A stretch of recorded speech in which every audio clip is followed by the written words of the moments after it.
seluruh dunia mengalami goncangan, baik itu melalui bencana alam, baik itu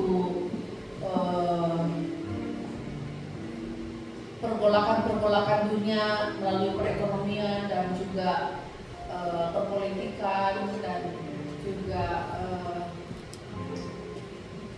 iblis tidak tinggal diam untuk mau memporak-porandakan gereja Tuhan, anak-anak Tuhan, keluarga Tuhan.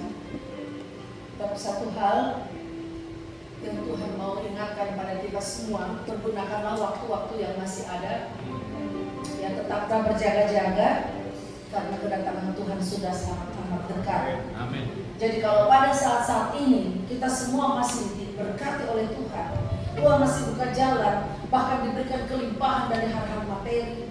Bapak Ibu Saudara sekalian, Tuhan ingatkan tadi saya tadi pagi, baru sekian lama, berapa lama, hitung berapa lama kita pergunakan waktu-waktu yang selama ini untuk kepentingan dunia.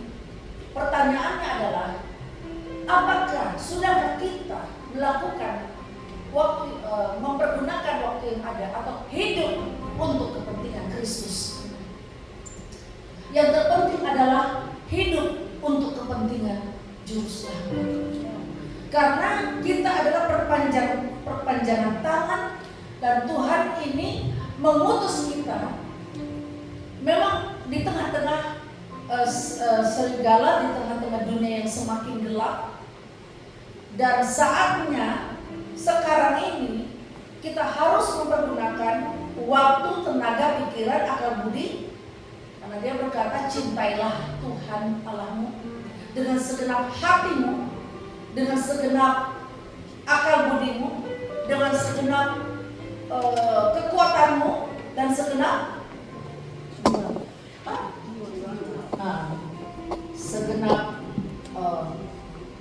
hati, akal budi, kekuatanmu, dan segenap kekuatanmu, segenap segala sesuatu yang kita punya.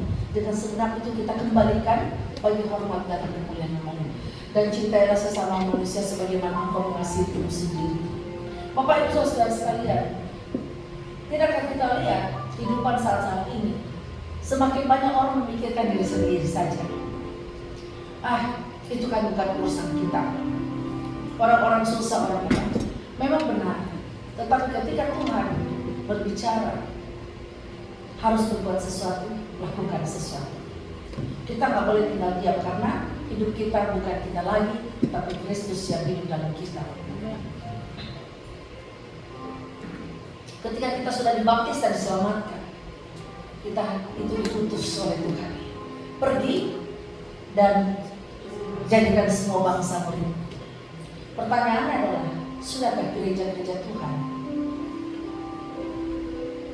menjadi tempat pemuridan? Berhasilkah para gembala memuridkan jemaatnya menjadi murid Kristus yang sejati? Kita harus berani melawan arus dunia ini, karena arus dunia ini mengajak kita, mengantar kita kepada kegelapan dan mau menghancurkan kita. Tetapi dunia, Yesus datang juga melawan arus. Dia juga yang maha kudus, maha suci, maha mulia, maha kaya. Dia rela menjadi miskin supaya kita yang miskin bisa menjadi kaya di dalam Dia. Ada amin? Amin. Amin. Nah, goal Tuhan adalah membawa kita kepada keselamatan. Nah, bagaimana dengan goal kita? Sudahkah kita punya goal dalam hidup? Atau bangun pagi ya seperti biasa? Seperti biasa, otomatis karena biasa. Bisa karena biasa. Tetapi di dalam Tuhan, kita harus melatih diri kita. Kata firman Tuhan, latihan badannya terbatas gunanya. Tetapi ibadah itu mengandung janji, baik untuk kehidupan saat ini maupun kehidupan yang akan datang. Di mana itu? Latihan badannya terbatas gunanya. Latihan badannya terbatas gunanya, cari.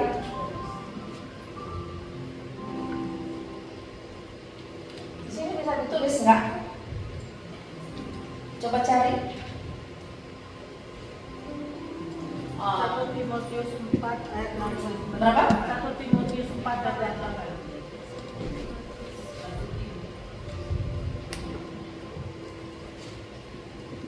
7 dan 8 kan? Ayat 8 itu Timotius 4 ayat 8. Saya punya Alkitab yang ada di belakang. Hah? Oh, sudah. Oke. Awas. Hah? Oh, oke. Oke. Bisa baca sini? Oke, 1 Timotius 4 ayat 8. Mari baca sama-sama. Latihan badani terbatas gunanya, tetapi ibadah itu berguna dalam segala hal, karena mengandung janji baik untuk hidup ini maupun untuk hidup yang akan datang. Karena di dalam ibadah kita membacakan firman Tuhan, dan firman Tuhan itu adalah janji Tuhan. Firman Tuhan berkata, ujilah aku, karena jika aku berjanji, Tuhan bilang kalau aku berjanji, kalau Tuhan berjanji dia pasti menepatinya. Dan dikatakan lagi bahwa aku ini Tuhan, bukannya manusia. Jika aku berjanji, aku pasti menepatinya. Artinya Tuhan tahu kalau manusia berjanji bisa tidak menepati, tapi Dia adalah Tuhan, satu-satunya yang harus kita percayai dan kita harus ikuti.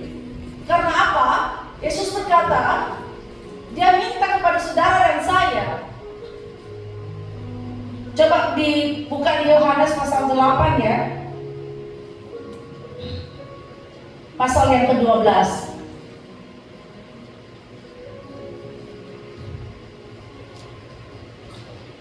Oke. Pasal 8 ayat 12. Maka Yesus berkata apa? Maka sama-sama 1, 2, 3. Maka Yesus berkata pula kepada orang banyak, katanya, Akulah terang dunia. Barang siapa mengikut aku, ia tidak akan berjalan dalam kegelapan, melainkan ia akan mempunyai terang hidup. Bukankah kita semua mau berjalan dalam terang dan memiliki terang itu, kehidupan? Dan satu lagi, janji Tuhan, ganjaran orang benar dan yang takut akan Tuhan. Di mana itu? Amsal berapa? Ganjaran orang benar, Amsal. Ganjaran orang takut akan Tuhan. Ganjaran orang yang takut akan Tuhan.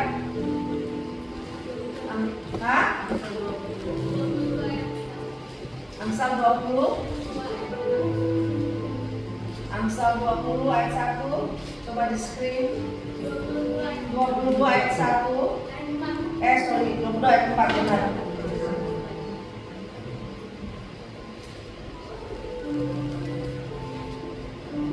Oke, ini bagus sekali ya. Saya rasa ini jawaban yang paling gampang, dan jika kita mentaatinya, sudah kita dapat semuanya ini. Kita baca sama-sama dengan suara yang keras. Ganjaran kerendahan hati dan takut akan Tuhan adalah, pertama, kekayaan, kedua, kehormatan, dan kehidupan. Siapa yang mau? Siapa yang mau? Oke. Oleh karena itu kita harus rendah hati dan takut akan Tuhan. Itu saja. Ini pemilihan bagi Tuhan. Ya itu aja. Ya. Jadi kita masuk tahun 2022. Mari kita belajar. 2026 tadi Proverbs 22. Oke. Masuk tahun 2026. Kita hanya butuh apa?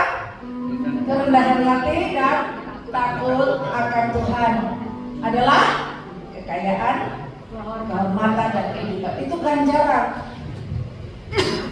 Tapi ganjaran orang yang tidak taat, ujungnya binasa.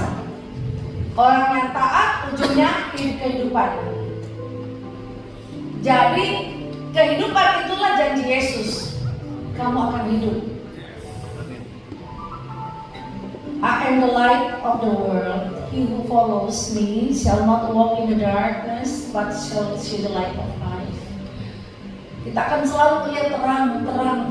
Puji Tuhan, keselamatan yang kita peroleh hari ini, saudaraku, benar-benar luar biasa. That is a miracle. Hanya mujizat Tuhan.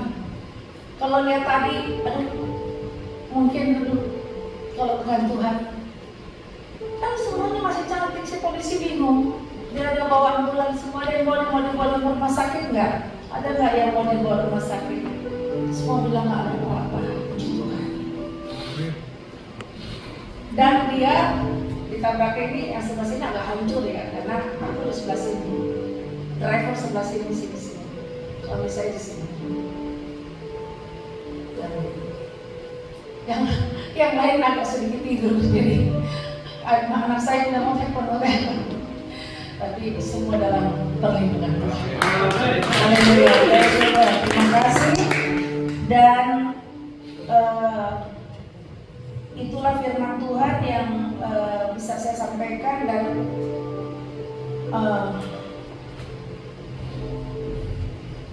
tadi terjadi pada kita Mazmur 91 kan, ya. Mazmur 91 kita masih diizinkan Tuhan untuk memiliki umur sampai hari ini. Dan di sini banyak oma-oma dan oma-oma dalam perlindungan Tuhan, puji Tuhan, ya. Ini sakit, penyakit, masalah kehidupan ini memang tempatnya di dunia. Tapi kita melaluinya bersama dengan Tuhan itu jadi biasa. Tidak terlalu luar biasa, tetapi keselamatan kita bisa dalam keadaan sakit, dalam keadaan apapun masih bisa oke. Berarti apa? Bersama Tuhan kita melakukan perkara yang besar. Amin. Yes. Hal yang luar biasa. Praise the Lord. Orang yang duduk dalam lindungan yang Maha Tinggi, Mazmur 91 ditayangkan. Orang yang duduk dalam lindungan yang Maha Tinggi. Oke, baca sama-sama biar kita semua, karena kalau kita baca ini saya akan lari. Kita baca, saya. Oke, 1, 2, 3. Orang yang duduk dalam lindungan yang Maha Tinggi dan bermalam dalam naungan yang Maha Kuasa akan berkata kepada Tuhan, tempat, ayo baca sama-sama yang keras, tempat perlindunganku dan kubu pertahananku, Allahku yang dipercayai. Oke, terus lanjut terus sampai 19. Sungguh dialah yang akan melepaskan engkau dari jerat penangkap burung, dari penyakit sampar yang busuk. Dengan tepak sayapnya ia akan melindungi engkau. Di bawah sayapnya engkau akan berlindung. Kesetiaannya ialah perisai dan pagar tembok. Engkau tak usah takut terhadap kedahsyatan malam, terhadap panah yang terbang di waktu siang, terhadap penyakit sampar yang berjalan di dalam gelap, terhadap penyakit menular yang mengamuk di waktu petang. Walau 1000 orang rebah di sisimu dan 10.000 di sebelah kananmu, tetapi itu tidak akan menimpamu. Engkau hanya menontonnya dengan matamu sendiri dan melihat pembalasan terhadap orang-orang fasik. Sebab Tuhan